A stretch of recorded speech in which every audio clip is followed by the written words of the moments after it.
Assalamualaikum warahmatullahi wabarakatuh. Perkenalkan, saya Nailatul Fadilah dengan NIM 2414010036. Saya berasal dari kelas 4 PIA. Baiklah, di sini saya akan menjelaskan Quran surat An-Nahl ayat 125 sampai 108. Quran surah ini mengandung prinsip penting dalam pendidikan Islam. Ayat-ayat tersebut tidak hanya menjelaskan metode dakwah yang benar, tetapi juga memberikan pedoman bagi pendidik dalam menyampaikan ilmu kepada peserta didik. Dalam dunia pendidikan, keberhasilan pembelajaran tidak hanya ditentukan oleh materi yang diajarkan, tetapi juga oleh cara penyampaiannya. Oleh karena itu, Quran Surat An-Nahl ayat 125-128 menjadi landasan penting dalam membangun pendidikan yang humanis, komunikatif, dan berorientasi pada pembentukan akhlak. Baiklah, di sini saya akan membacakan Quran Surat An-Nahl ayat 125 sampai 128. A'udzu billahi minasyaitonir rajim. Bismillahirrahmanirrahim. Ud'u ila sabili rabbika bil hikmati wa mau'izatil hasanati wajadilhum billati hiya ahsan. Inna rabbaka huwa a'lamu biman dhalla an sabilihi wa huwa a'lamu bil muhtadin. Wa in aqabtum fa'aqibu bimithli ma uqibtum bih wa la in sabartum lahuwa khairul lis-sabirin. Wasbir wa ma sabruka illa billahi wa la tahzan alaihim wala tukafi daikin mimma yamkurun. Innallaha ma'al ladina taqaw wal ladina huwam muhsinun. Shadaqallahul azim. Yang artinya, serulah manusia kepada jalan Tuhanmu dengan hikmah dan pengajaran yang baik, dan berdebatlah dengan mereka dengan cara yang baik. Sesungguhnya Tuhanmu, dialah yang lebih mengetahui siapa yang sesat dari jalannya, dan dialah yang lebih mengetahui siapa yang mendapat petunjuk. Dan jika kamu membalas, maka balaslah dengan balasan yang sama dengan siksaan yang ditimpakan kepadamu. Tetapi jika kamu bersabar, sesungguhnya itulah yang lebih baik dari orang yang sabar. Dan bersabarlah Muhammad, dan kesabaranmu itu semata-mata dengan pertolongan Allah, dan janganlah engkau bersedih hati terhadap kekafiran mereka, dan janganlah pula bersempit dada terhadap tipu daya yang mereka rencanakan. Sungguh Allah beserta orang-orang yang bertakwa dan orang-orang yang berbuat kebaikan. Maha benar Allah dengan segala firman-Nya. Selanjutnya saya akan membahas tentang asbabun nuzul Quran surat An-Nahl ayat 125 sampai 128. Ayat ini memiliki latar belakang yang berkaitan dengan perjuangan dakwah Rasulullah SAW. Ayat 25 turun sebagai petunjuk agar Rasulullah SAW mengajak manusia kepada agama Allah dengan menggunakan 3 metode utama, yaitu hikmah, mau'izah hasanah, dan mujadalah billati hiya ahsan. Perintah tersebut diberikan karena Rasulullah sering menghadapi penolakan, hinaan, dan perlakuan kasar dari kaum musyrikin yang di Mekah. Meskipun demikian, beliau tetap diperintahkan untuk berdakwah dengan penuh kebijaksanaan dan kesabaran. Sementara itu, ayat 26-28 ini berkaitan dengan peristiwa perang Uhud. Setelah perang berakhir, Rasulullah SAW melihat jenazah pamannya, yaitu Hamzah bin Abdul Muthalib, dalam keadaan dimutasi oleh kaum musyrik. Karena rasa sedih dan marah, Rasulullah SAW sempat berniat membalas perlakuan tersebut. Namun Allah Subhanahu Wa Taala menurunkan ayat yang mengajarkan bahwa jika membalas, balasan itu harus setimpal dan tidak boleh melampaui batas. Bahkan Allah Subhanahu Wa Taala menegaskan bahwa bersabar jauh lebih baik daripada membalas dendam. Ayat ini juga menjadi penghibur bagi Rasulullah SAW agar tetap tegar dalam menghadapi cobaan dan yakin bahwa Allah itu selalu bersama orang-orang yang bertakwa dan berbuat baik. Selanjutnya, saya akan menjelaskan tafsir Quran Surat An-Nahl ayat 105 sampai 128. Yang pertama ada tafsir Al-Misbah.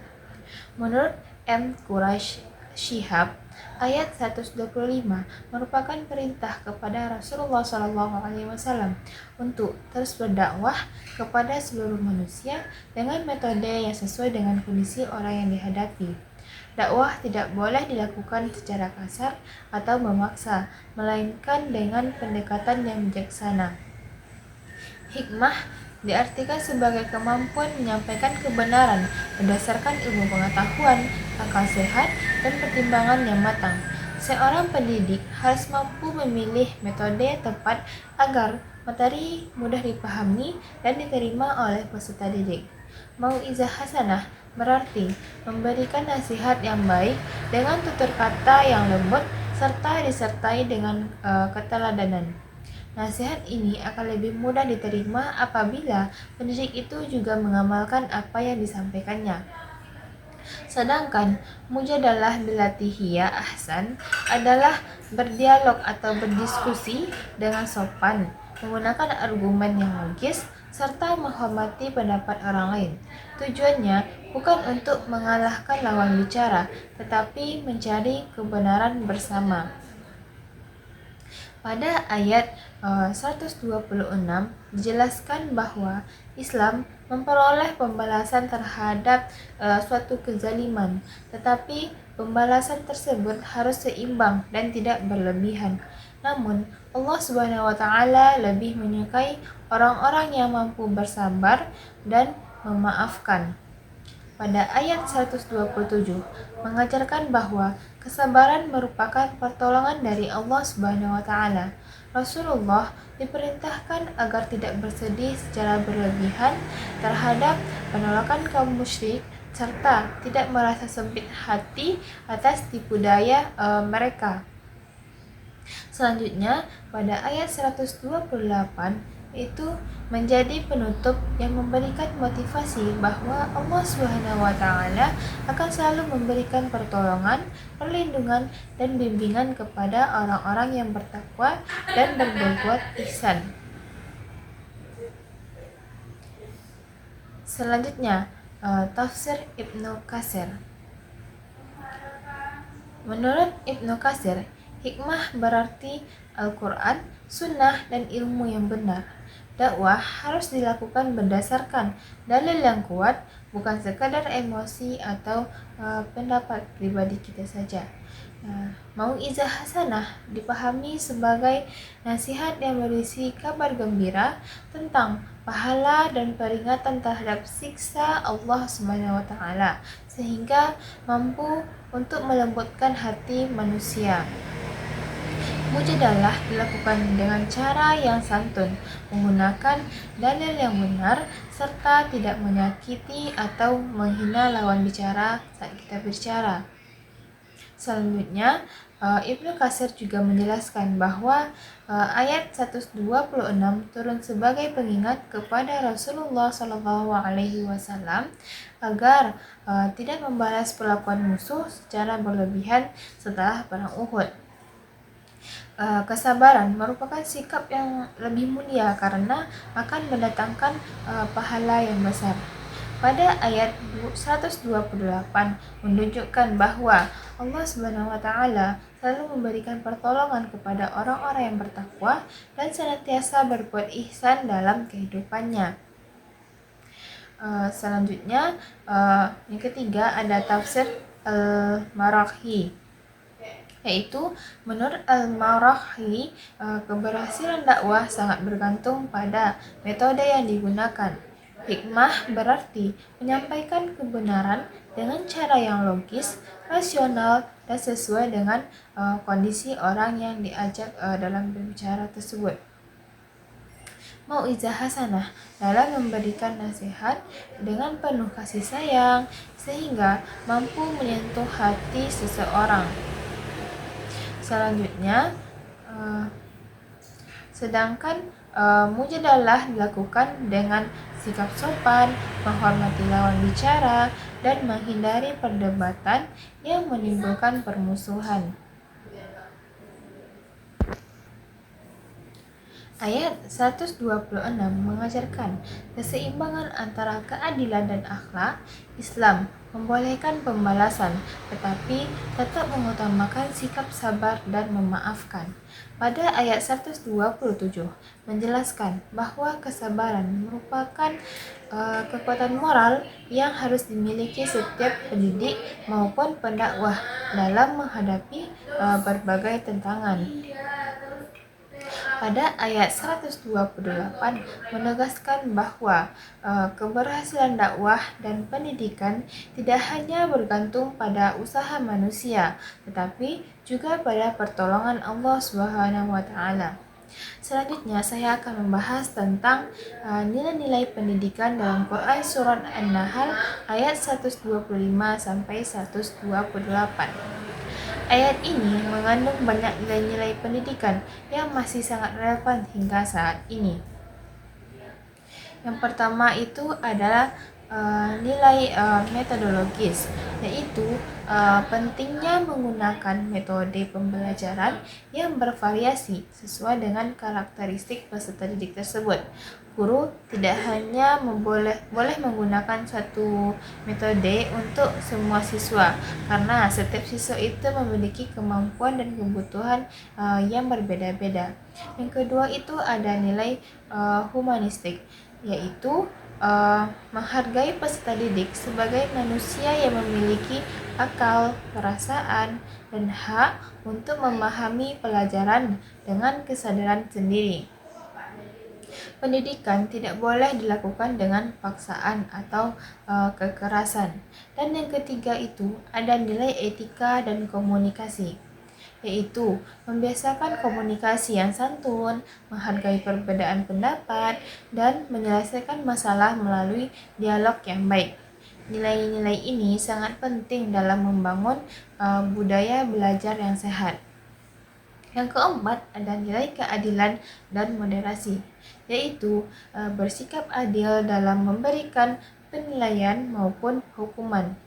Guru tidak boleh menghukum siswa secara berlebihan, tetapi harus mempertimbangkan aspek pendidikan dan pembinaan. Selanjutnya, yang kelima ada nilai kesabaran, yaitu ketekunan dalam menghadapi berbagai tantangan selama proses belajar mengajar. Guru di sini harus sabar menghadapi berbagai karakter siswa, sedangkan siswa juga harus sabar dalam belajar hingga memperoleh hasil yang baik. Dan yang keenam yaitu nilai pengendalian emosi. Di sini, kemampuan mengelola perasaan agar tidak mudah marah, putus asa, ataupun bertindak secara emosional. Kecerdasan emosional sangat penting dimiliki oleh guru maupun peserta didik. Yang ketujuh ada nilai spiritual, yaitu membentuk manusia yang bertakwa kepada Allah dan selalu berbuat ihsan. Tujuan pendidikan Islam bukan hanya menghasilkan peserta didik yang cerdas secara akademik, tetapi juga memiliki akhlak mulia, keimanan yang kuat, serta mampu memberikan manfaat bagi masyarakat.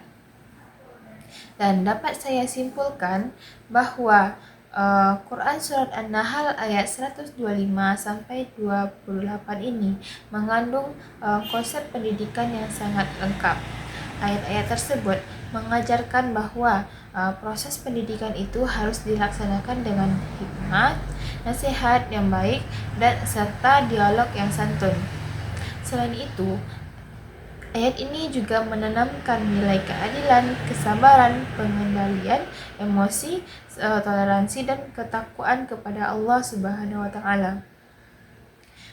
Penafsiran para ulama seperti Quraish Shihab, Ibnu Katsir dan Al-Maraghi menunjukkan bahwa keberhasilan pendidikan sangat dipengaruhi oleh metode yang sangat tepat, keteladanan pendidik, serta pertolongan Allah Subhanahu wa taala. Oleh karena itu, nilai-nilai dalam Quran surah An-Nahl ayat 125 sampai 28 ini sangat layak diterapkan dalam sistem pendidikan modern untuk membentuk peserta didik itu yang cerdas, berkarakter, dan berakhlak mulia. Mungkin sekian penyampaian materi dari saya. Kalau ada kata-kata saya yang salah, mohon dimaafkan. Saya akhiri dengan wabillahi taufiq wal hidayah. Assalamualaikum warahmatullahi wabarakatuh.